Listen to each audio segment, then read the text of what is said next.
Hello boys and girls from the YouTube land. This is Clay from Clay's Chevys. And yesterday I attended a model show with the North Olympic Peninsula Modelers Society, better known in this area as NOPMS. Don't know how they got that name, but that's their name. So I'm not going to go anywhere else with that joke. So I just wanted to show you some of the things I picked up there. Had a pretty good day. First of all, I got this Academy kit. It's a 1/48 scale F4U1 birdcage. Got it for $7. They had another one that was sealed. They wanted twice as much, but it's all there. So I thought it was a good price.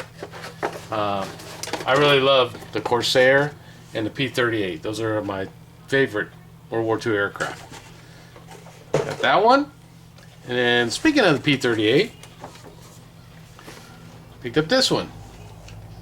And I bought the pair from one of my friends who has a hobby store, John Geigel, of Masterpiece Models, I believe. He's on the web. He makes resin model kits and whatnot, and he does all kinds of other stuff. So you ought to look him up. I will print his website down here somewhere. Trying to get the old finger down, okay? And hopefully it'll come out there.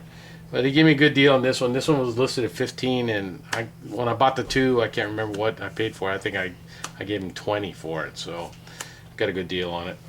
This is a 1/72nd P-38, and I like I said, I love P-38s, so I don't know why I always did. It's an itty bitty kit, and I said I won't build itty bitty kits, but I like the P-38, so I had to buy this one. The next one I got was one from another vendor, and for $10, couldn't pass it up. Yeah, it's open. Yeah, they're repopping it, but it's the old Munsters coach. So this one I believe is a 1999 repop, but it's all there. So it's still in the bags. See? So, and the weird thing is this thing has plastic tires. Doesn't have rubber tires. But it's all there. Looks good. So put that together. Got this one for about $10. Then my friend John Geigel. This is one of the aircraft I used to fly. It's a UH-60 Alpha. When I was flying them, they were brand new in the inventory of the Army. It was back in 1984. So this Alpha model is actually what I flew, you know, without all the changes to it. I think we're up to like Lima model now in the inventory, but it's a lot older aircraft. It's what, 20, 21, 31 years old now, something like that. So it's quite a bit old. So again, this is another one of those itty bitty kits, 1/72nd, but being a helicopter, it's good size, so hopefully it won't give me too many problems. You know.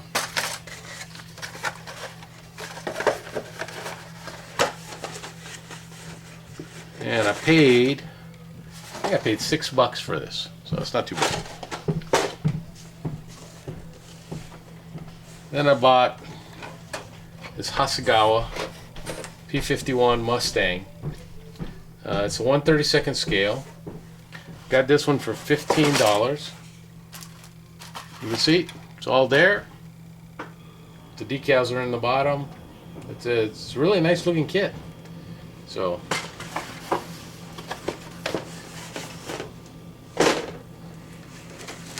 and even though I like me helicopters, I've never flown the JLA Green. This is more a Marine Corps aircraft. But I thought the price was right on this one. I think I paid $5 for it. So I actually paid $12 for it. It looks like a really nice kit. It's from MPC, so it has a lot of parts. It has a high parts count to it, so it should be a fun build. Again, it's 1/72nd. Yes, I hate 1/72nd. It's really small, but a helicopter this size, it's 1/72nd is not so bad. So we'll see how that does. Dropping everything. Sorry. This next kit is, and I'm being new to the hobby, I don't know all these brands. I've never heard of this brand. It's Pegasus Hobby, so I had to look them up. And some of the guys in our club says it's not a bad brand. It's still sealed. This was one of the ones I won the raffle drawing, and the club that was putting on the raffle, they had hundreds of models. They had some really nice models, but I got this one, and it's a A6M20. It's a 148 scale. It's a snap kit, and you know me and snap kits, it takes me a couple months to build them. So we'll see how long it takes me to build that one. Then I was perusing one of the vendors. Let's see if I can get this all in frame. Yeah, believe it or not, I got it all in frame. Get some more light on it. It's a Lost in Space. Dr. Smith and the robot B9. You know, Danger Will Robinson. And I've seen Chris, better known as Excellent 12, I think it is, in Australia. He built the Robbie the robot, and he had some issues with the kit, but overall I think he liked it. So this vendor had just the robot kit, and it was like 20 bucks, and this one has the kit, both Dr. Smith and the robot, and it was only $10. So I thought, oh, I can't pass that up. And this is the actual Polar Lights kit. This one was manufactured in 1999, so it's not a repop from round 2. So I thought, okay, good deal, 10 bucks. Then back to my friend John. I hit his table 3 or 4 times. So he had this Apache helicopter. I've been looking at it. You know, they've repopped this several times. They have it at Michael's and Hobby Lobby right now, and you can buy them. But this kit was open. It's a 148 scale, but the inside's all sealed. So, and he was selling it for $12, so I picked it up. Thought it was a great deal.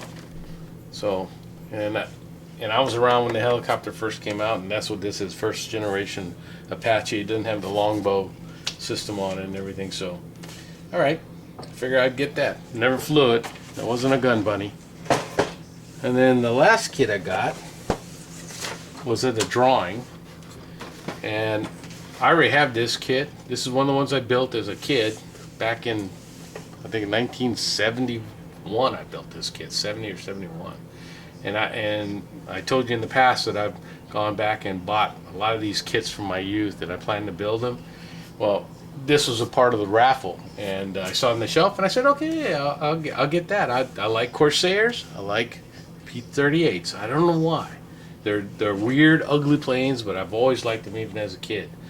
And so now this is my second of this kit. But the guy who was handing it to me goes, oh wow, this is really heavy, so there's something in it. So of course I open it up. Sure enough, there's I think it's this True Details, and there's label. I think it's hard to read. True Details, and it's the cockpit set, and it's for this monogram kit, monogram Revell. So it's all the resin cockpit pieces. I thought, all right, sweet. So, and the resin kit by itself is pretty expensive online. So I got this one just for my raffle ticket. So that was a good haul. But the main reason we went to the model show is, you know, anytime you go to a model show, you got to show one of your models. So you've all seen this. I struggled with it on my bills and whatnot. And this is the one I entered. See if I can get it out of the case without dropping it and breaking everything. And no, I didn't break the rotor system. I intentionally do not glue it so that I could transport it without snapping it. So then when I put it on the table, I try to line it up. Sometimes it wobbles, sometimes it doesn't, sometimes it goes in. Okay, there we go. So this is a who made this? Italieri 172nd OH6. I'm gonna have to put something sticky on this now. Doggone it. On the judging table, it stayed nice and steady. It was looking pretty good. Now here I'm trying to film it and it won't stay in one place. So, all right. And there was actually 4 or 5 helicopters on there. Actually, 4 helicopters and a tilt rotor, an Osprey, which in the Army we don't consider that a helicopter. You know, he flies like a helicopter. It's more a fixed wing. The guy with the Osprey was from Canada, and it was an excellent aircraft, and I've seen that aircraft before, and so he won first place.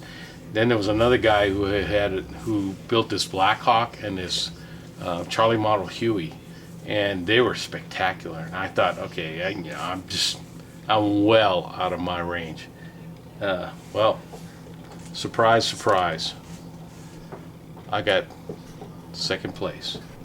So I don't know if you can see this. See this here. So it's twice now I've entered this aircraft in 2 contests, and twice I've got a second place ribbon. So one of my friends in the club, he's a judge, and so I was asking him about, you know, why mine beat out the other guy, who I thought his detail and everything on his aircraft was great. And he told me that the IPMS judging, the way it works is that the first thing they look is the fundamentals of building models. So he says, like, seam lines. Yours does not have any seam lines. I said, well, yeah, I sanded them all down. I made sure they were all done. He said, yep. Glue marks on the glass. You don't have any. I said, no, I was trying to be very careful with that. I don't have any of that. And he says, then you paint. Though it's not consistent all through, most helicopters do not have consistent paint. But it's the small things. He said the basics of building an any model is glue on the glass, and whether seam lines are gone, whether there are gaps or anything like that. And I don't have any of that. And he goes, that's the first part of the judging. Once you pass that test, then they start looking at the details, oil stains, stuff like that, anything to make you stand out. Well, the guy who had the other 2 models that I thought were excellent, yeah, he had a little glue around his windows. He had this, he had, you know, so I beat him out. I just felt lucky. So that's a tip for you guys out there who are novices who haven't entered a contest. You can go to IPMS and get on there and go on their website and download the judging criteria, and it says on there the basics are the first thing they look at. And I guess I'm a believer now. So entered 2 contests and I got 2 second place. So thanks for watching, guys, and I'll see you guys all on YouTube. That's all I got to say, and comment on anything you want. See you later.